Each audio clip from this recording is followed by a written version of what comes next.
Assalamualaikum. Pendidikan Islam tahun 5. Hari ini kita akan belajar tajuk baru iaitu sayangi pemimpin kita.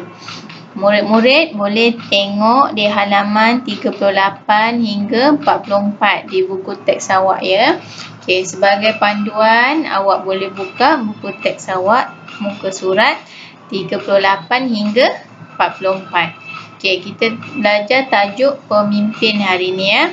Pemimpin, mari kita tengok apakah maksud pemimpin. Okey, pemimpin ialah seseorang yang dipertanggungjawabkan untuk mengetuai serta memimpin sesebuah kumpulan, persatuan, organisasi atau negara. Okey, pemimpin ni ada pemimpin kecil, ada pemimpin besar. Pemimpin besar adalah contohnya pemimpin negara kita. Pemimpin kecil pula seperti ibu bapa memimpin anak-anaknya, ketua persatuan-persatuan memimpin anak-anak di dalam persatuannya, ataupun organisasi. Contoh awak kat sekolah, ketua kelas memimpin rakan-rakan yang di dalam kelas. Okey, pemimpin ni macam-macam jenis pemimpin. Awak sendiri pun seorang pemimpin yang memimpin diri sendiri dan adik-adik awak kan di rumah. Okey, mari kita tengok hadis berkaitan pemimpin. Okey, hadisnya adalah qala Rasulullah sallallahu alaihi wasallam alal mar'il muslimi as-sam'u wat-ta'atu fima ahabba wa kariha illa an yu'mara bima'siyatin fa in umira bima'siyatin fala sam'a wala ta'ata. Rawahu Muslim. Okey, mari kita tengok pengertian hadis.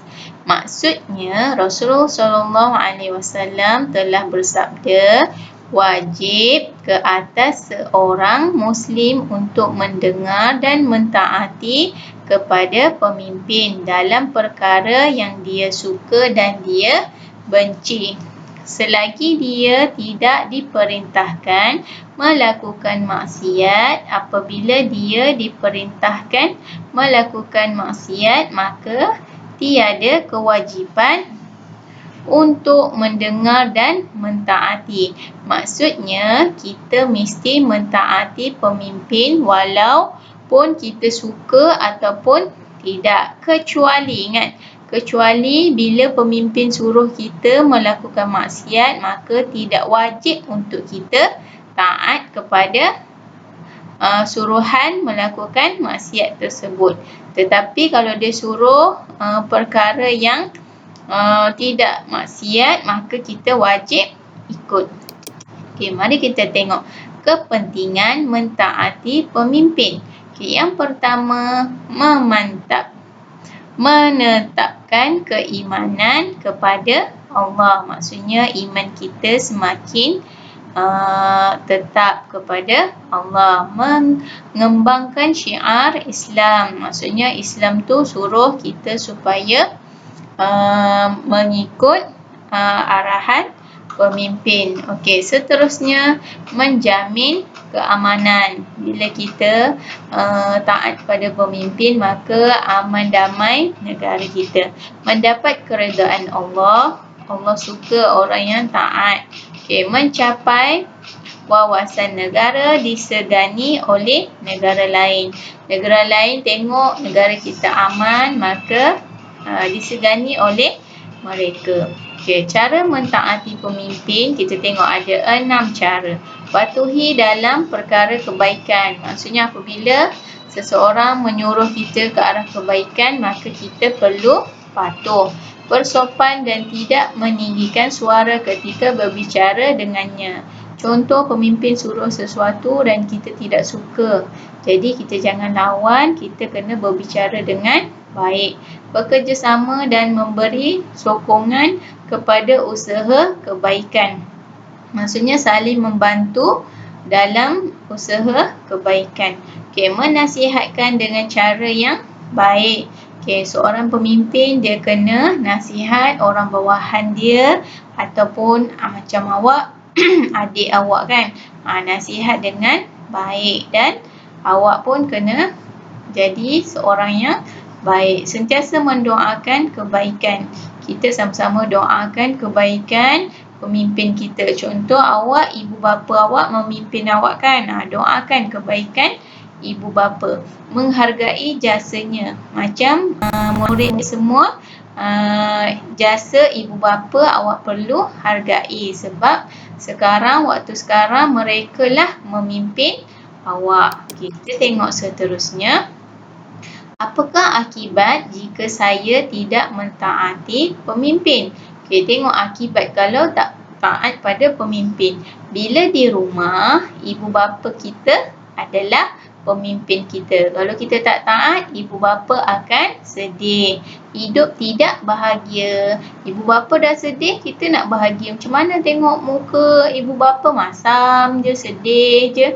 Jadi kita tidak bahagia. Kena sama-sama dengar cakap ibu bapa. Okey, seterusnya diambil tindakan disiplin. Ni bila di sekolah, kita tak ikut peraturan sekolah. Dibenci oleh rakan, vandalisme berleluasa. Bila kita tak ikut peraturan sekolah, kita akan menconteng sana sini, terutama di tandas. Okey, itulah akibat bila tidak taat kepada pemimpin. Okey, seterusnya bila kita tak taat kepada Allah, mendapat kemurkaan Allah, tiada keberkatan hidup, merendahkan maruah diri. Okey, seterusnya bila kita tak ikut peraturan pemimpin negara ataupun peraturan jalan raya kan, negara kan. Okey, menyebabkan kemalangan. Bila kita tak ikut peraturan, menyebabkan kemalangan, menyusahkan pengguna lain. Lepas tu dikenakan tindakan undang-undang. Polis akan saman bila awak tak ikut peraturan jalan raya. Okey, bila negara pula, bila kita tak taat kepada pemimpin negara, maka huru-hara dan kacau bilau. Lepas tu merosakkan harta benda. Imej negara akan buruk. Bila orang luar tengok rakyat-rakyat Malaysia tidak ikut peraturan negara, maka rakyat-rakyat lain akan tengok imej negara kita buruk. Okey, itu sahaja untuk akibat. Banyak lagi akibat yang lain. Awak sendiri boleh cari di YouTube dan sebagainya. Okey, seterusnya ini adalah latihan. Mari kita tengok latihan. Isi tempat kosong dengan jawapan yang betul. Wajib ke atas seorang Muslim pemimpin. Agak-agak apa? Okey, wajib mentaati. Okey, selagi pemimpin tersebut tidak melakukan, lakukan apa tadi Ustazah cakap? Melakukan maksiat. Apabila seorang pemimpin itu memerintahkan, menyuruh kita melakukan maksiat, maka tidak wajib untuk kita mendengar dan mentaatinya. Okey, ini adalah yang kita dah belajar tadi kan. Okey, seterusnya mari tengok soalan seterusnya. Isi tempat kosong dengan jawapan yang betul. Sila rujuk nota. Cara mentaati pemimpin. Tadi kita dah belajar ada 6 cara mentaati pemimpin. Okey, lepas ni murid-murid semua boleh buat latihan ni. Okey, seterusnya kepentingan mentaati pemimpin. Ini pun sama, kita dah belajar tadi. Okey, seterusnya akibat tidak mentaati pemimpin. Boleh tengok nota yang Ustazah tunjukkan tadi. Okey, seterusnya habis. Syukran jazilan wa ilal liqa. Pemimpin yang baik adalah pendengar yang baik. Untuk menjadi pemimpin yang baik, kita mesti dengar masalah anak-anak di bawah dulu, barulah kita boleh memimpin dengan baik. Okey, syukran jazilan. Assalamualaikum warahmatullahi wabarakatuh.